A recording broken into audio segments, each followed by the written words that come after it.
Across the globe, a phenomenon once relegated to the shadows is emerging into the harsh light of the 21st century: exorcism. This ancient ritual, designed to expel malevolent entities from the afflicted, is experiencing a resurgence. Reports of demonic possessions are on the rise, and with them, a growing demand for exorcists. This trend is not confined to remote villages or isolated communities, nor is it limited to the Catholic Church. It permeates the very fabric of modern society, even finding its way into the hallowed halls of academia and the clinical settings of psychiatric care.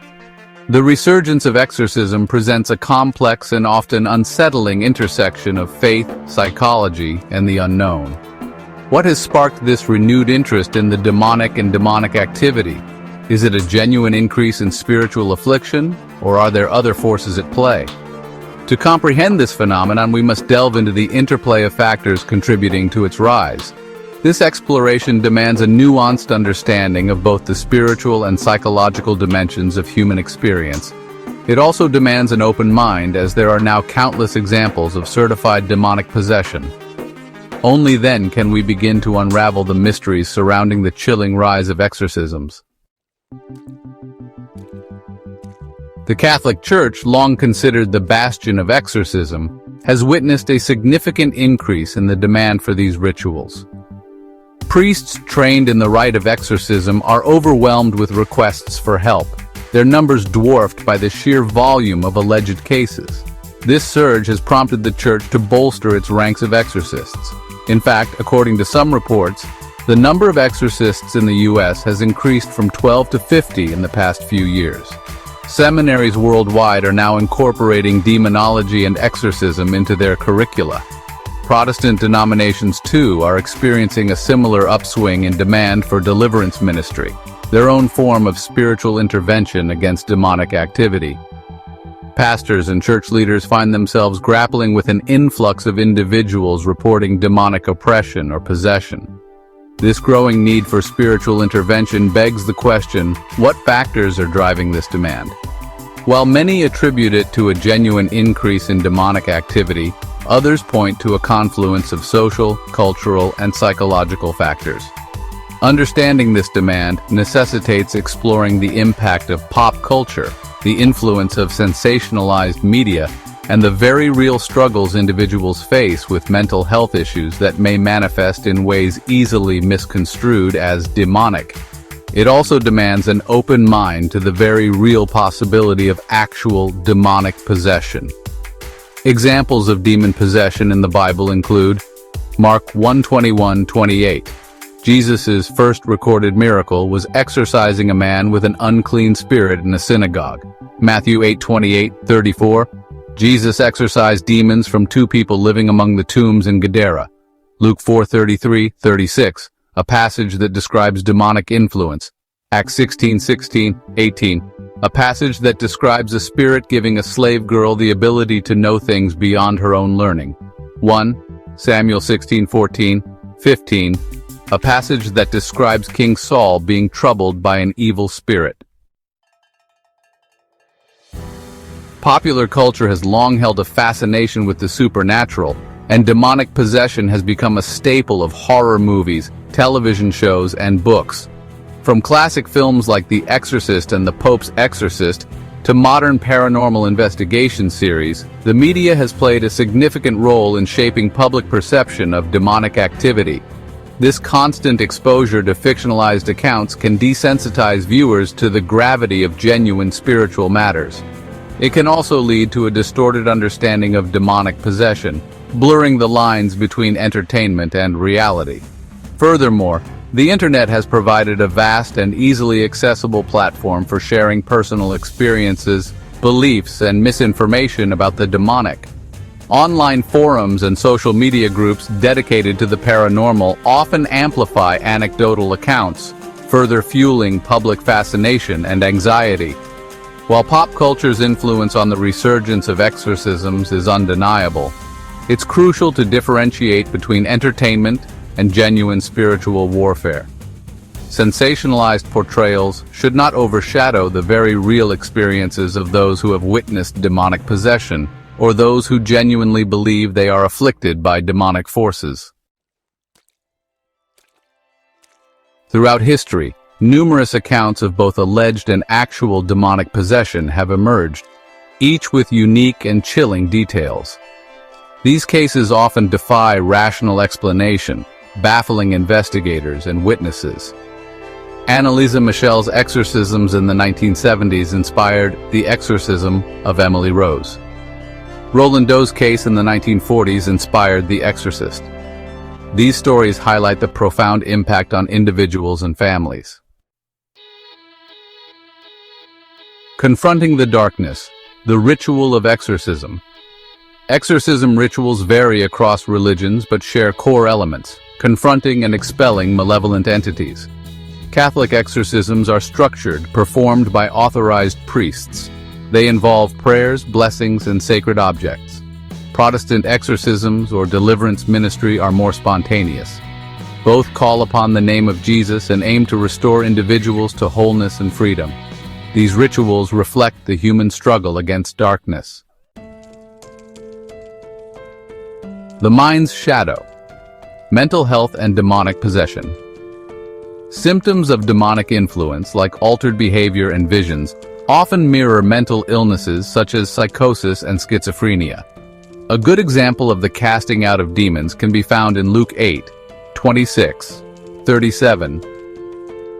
They sailed to the region of the Gerasenes, which is across the lake from Galilee. As Jesus stepped ashore, he was met by a man from the town who was demon-possessed. For a long time he had been living naked and had not been staying in a house but in the tombs. When he saw Jesus, he cried out and fell at his feet, shouting in a loud voice, "What do you want with me, Jesus, Son of the Most High God? I beg you, don't torture me." For Jesus had commanded the impure spirit to come out of the man. Many times it had seized him, and though he was chained hand and foot and kept under guard, he would break his chains and be driven by the demon into the desolate places. Jesus asked him, "What is your name?" "Legion," he replied, because many demons had gone into him. And they begged Jesus not to order them to go into the abyss. A large herd of pigs was feeding on the hillside there, and the demons begged Jesus to let them go into the pigs. He gave them permission, and the demons came out of the man and went into the pigs. The herd rushed down the steep bank into the lake and was drowned. When the people who tended the pigs saw what had happened, they ran off and told the story in the town and in the surrounding countryside. People went out to see what had happened.